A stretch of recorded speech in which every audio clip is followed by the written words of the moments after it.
ગત મોડી રાત સુધી સુરતમાં વરિયાવી સેદપુરા પમ્પિંગ 4 રસ્તા પાસે ફાટી નીકળેલા તોફાનો બાદ આજે સુરત પોલીસ કમિશનર અનુપમસિંહ ગેહલોતે પત્રકાર પરિષદ યોજી હતી. પોલીસ કમિશનર અનુપમસિંહ ગેહલોતે પ્રેસ કોન્ફરન્સ યોજી હતી, જેમાં તેઓએ જણાવ્યું હતું કે 12-13 વર્ષના 6 કિશોર દ્વારા રિક્ષામાં આવીને પથ્થરમારો કરવામાં આવ્યો હતો.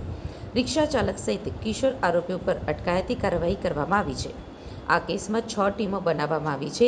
ક્રાઇમ બ્રાન્ચ અને એસઓજી સહિત ટેકનિકલ સ્ટાફ ટીમમાં સામેલ છે. લોકો અફવાઓ પર ધ્યાન ન આપે, કોઈ જૂના વિડીયો કે અફવા ન ફેલાવે.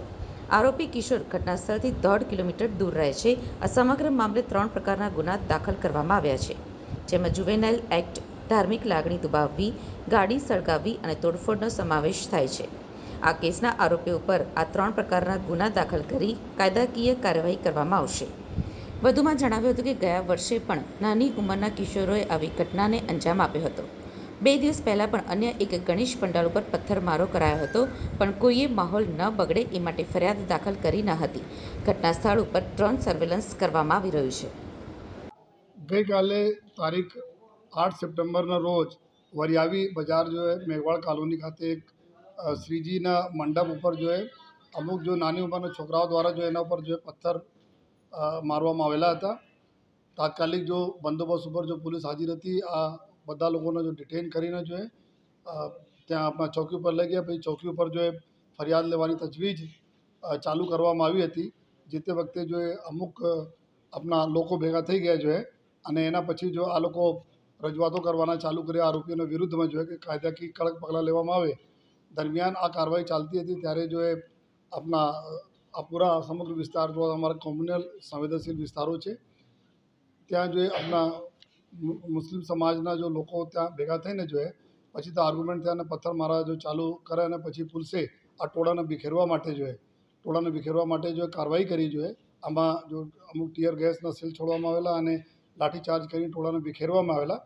અને પછી આ સમગ્ર વિસ્તારમાં વધુ પોલીસ બધા અધિકારીઓ પહોંચીને crime branch team, SOG team, સ્થાનિક પોલીસની ટીમ સાથે કોમ્બિંગ કરેલ અને કોમ્બિંગમાં કુલ 28 જેટલા લોકોને ડિટેન કરવામાં આવેલા અત્યાર સુધી, જેના ગુનાઓ દાખલ થયા. 3 ગુના દાખલ કરવામાં આવેલા અને આ લોકોને ધરપકડ કરવાની બી તજવીજ છે, આ ચાલુ છે. અને જ્યારે ત્યાં અમારા કમાન્ડ એન્ડ કંટ્રોલ રૂમના સીસીટીવી કેમેરાથી આ એરિયા એકદમ કાફી સારી રીતે કવર્ડ એરિયા છે અને એના ફૂટેજીસના આધારે અને સાથોસાથ ઘણા બધા લોકોના મોબાઈલમાં વિડીયો લીધા હતા એના આધારે અને અમુક આપણે મીડિયાના મિત્રોના બી મદદથી જેટલા બી અમને ફૂટેજીસ મળ્યા એના હિસાબથી અમે લોકો આરોપીઓના શોધખોળ કરીને કોમ્બિંગ દરમિયાન પકડાયા અને પછી પણ આગળ પણ એના ઇન્ટ્રોગેશનમાં જેટલા બીજા આરોપીઓ છે એના પકડવાની તજવીજ ચાલુ છે. અને 3 ગુનાઓ દાખલ કરવામાં આવેલા છે. પહેલા ગુના દાખલ થયા છે આ છે જુવેનાઇલ એક્ટ પ્રમાણે નાના બાળકો છે એના વિરુદ્ધમાં પથ્થર માર્યા હતા. એના વિરુદ્ધમાં રાઇટિંગ વિથ કમ્યુનલ મતલબ કોઈ બીજાને ધાર્મિક ભાવનાના ઉશ્કેરણીના સેક્શનો છે એના હિસાબથી બીએનએસના 189(1), 189(2), 192, 98 નયા કાયદા પ્રમાણે દાખલ કરવામાં આવે છે. જૂના કાયદા પ્રમાણે આમાં નટસેલમાં ડેફિનેશન કહીએ તો રાઇટિંગ અને ધાર્મિક લાગણી દુભાય એવા કૃત્ય કરવાના છે. પછી બીજા ગુનાઓ સરકાર તરફે દાખલ કરવામાં આવે છે, જેમાં ચોકીના પીએસઆઈ શ્રી રાઠોડ તરફથી કે ટોળાના વિરુદ્ધમાં ટોળા પથ્થર મારા અને પથ્થરમાં લોકોને બી ઇન્જરી થઈ છે અને પોલીસને બી ઇન્જરી થઈ છે.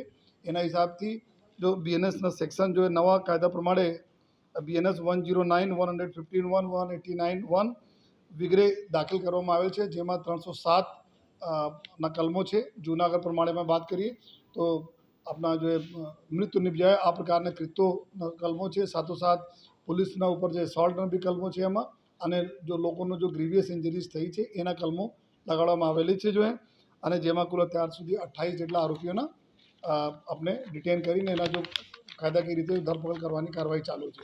ત્રીજા ગુના દાખલ કરવામાં આવેલા હતા. આ ગુના કતારગામ ગેટ જેના બોલે છે લાલ ગેટ પોલીસ સ્ટેશનમાં આવે છે. ત્યાં બ્રિજના નીચે અમુક ગાડીઓ ઊભી હતી, જૂની ગાડીઓ, એના સળગાવવાના પ્રયત્ન કરવામાં 2 ગાડીના કાચ તોડવામાં અને 2 ગાડી લગભગ સળગાવવામાં આવી. તો એના વિરુદ્ધમાં ટોળાઓ હતા, ટોળા વિરુદ્ધમાં બી ફરિયાદ પોલીસ તરફે દાખલ કરવામાં આવી છે. આ બીએનએસના કલમ 189(1), 189(2) એટલે મતલબ કે એના આર્સનિંગ કરવાના અને નુકસાન કરવાના કલમો હેઠળ આ ગુનાઓ દાખલ થયા છે. તમામ અલગ અલગ જો ટીમો અમે લોકો બનાવી છે, જેમાં ક્રાઇમ બ્રાન્ચ, એસઓજી અને સ્થાનિક પોલીસના અલગ અલગ જો કરીબ 6 જેટલા ટીમો અમે બનાવી છે, જો તપાસ કરવાના, આરોપીઓ જેટલા બી વોન્ટેડ આરોપીઓ અમારા છે એના શોધવાના, આરોપી પકડવાના. એક ટીમ છે અમારી પૂરી ટેકનિકલની ટીમ, જો જેટલા બી ફૂટેજીસ છે એના અભ્યાસ કરીને જો એકદમ સાચા આરોપીઓ છે જે આમાં આ પ્રકારના માહોલ ખરાબ કરેલા છે એના જો એ અમે અ, અ, એના પકડવા માટે જો તજવીજ કરવા માટે આ ટેકનિકલ ટીમ કરશે, અને પછી ક્રાઇમ બ્રાન્ચો અને એસઓજીની ટીમ આ લોકો જેટલા બી ગુનેગારો છે એના પકડવાની કામગીરી કરશે. અને અત્યારે સવારથી પૂરા બંદોબસ્ત બી છે. ગઈકાલ રાતે हम लोग ડ્રોનનો બી ઉપયોગ ચાલુ છે. અત્યારે બી ડ્રોનના ઉપયોગથી પૂરા એરિયાના જો હે પૂરા એરિયાના પૂરા સર્વેલન્સ કરવામાં આવી રહ્યા છે. સંપૂર્ણ શાંતિ છે એરિયામાં, પોલીસ ડિપ્લોયમેન્ટ છે, રાબેતા મુજબ લોકોનો લાઈફ ચાલે છે. અને જેટલા બી હું બધાને ખાતરી આપું છું કે જેટલા બી આમાં ગુનેગારો હતા, જેટલા બી લોકો આમાં સામેલ હતા, તમામ લોકોના ઉપર કડકના કડક પગલાં લેવામાં આવશે. અને સાથોસાથ આપને જાણકારી માટે ગઈકાલે કુલ 13 જેટલા કમ્પ્લેન અમારે 100 નંબર ઉપર આવી હતી આ જ વિસ્તારના લઈને. અને ઘણા બધા જો સોશિયલ મીડિયા પર અફવાઓ બારેમાં આવી હતી, એક પણ વાત સાચી નહીં હતી જો તો બધા લોકો, અમુક લોકો બેઠા બેઠા બી અફવાઓ ફેલાવે છે. તો કોઈ બધા લોકો સે રિક્વેસ્ટ છે, કોઈ અફવા ઉપર આપ ધ્યાન નહીં આપો જોઈએ. આપના વિસ્તાર માટે અગર કોઈ પ્રશ્નો કોઈ અફવાના માધ્યમથી આવતા હોય તો આપ અહીંયાથી 100 નંબર ઉપર કોલ કરો, અથવા જે તે આપના પોલીસ સ્ટેશન, આ ઘણા બધા પોલીસ ફોર્સ ડિપ્લોયડ છે ત્યાં વાત કરી શકો. લેકિન કોઈ બેઠા બેઠા જૂના વિડીયો કોઈને નાખે, જૂની સ્ટોરી લીખે અને આપ એને સર્ક્યુલેટ કરો, ફોરવર્ડ કરો, આ બી ગુનો બને છે. જેથી કોઈ પણ પ્રકારના અફવા માનવા જરૂર નથી. આપણા સુરત ખૂબ કોમી શાંતિ ધરાવતા જો આપણા શહેર છે, કોમી શાંતિ જળવાય આ પ્રકાર બધા લોકો સામે વિનંતી કરીએ છીએ. તહેવારોના સિઝનો છે અને જેટલા લોકો જો કોમી એકલાસના વાતાવરણ ડિસ્ટર્બ કરવાની કોશિશ કરે છે એના પોલીસ હમણાં કાયદાકીય રીતે જો એમાં પગલાં લે છે.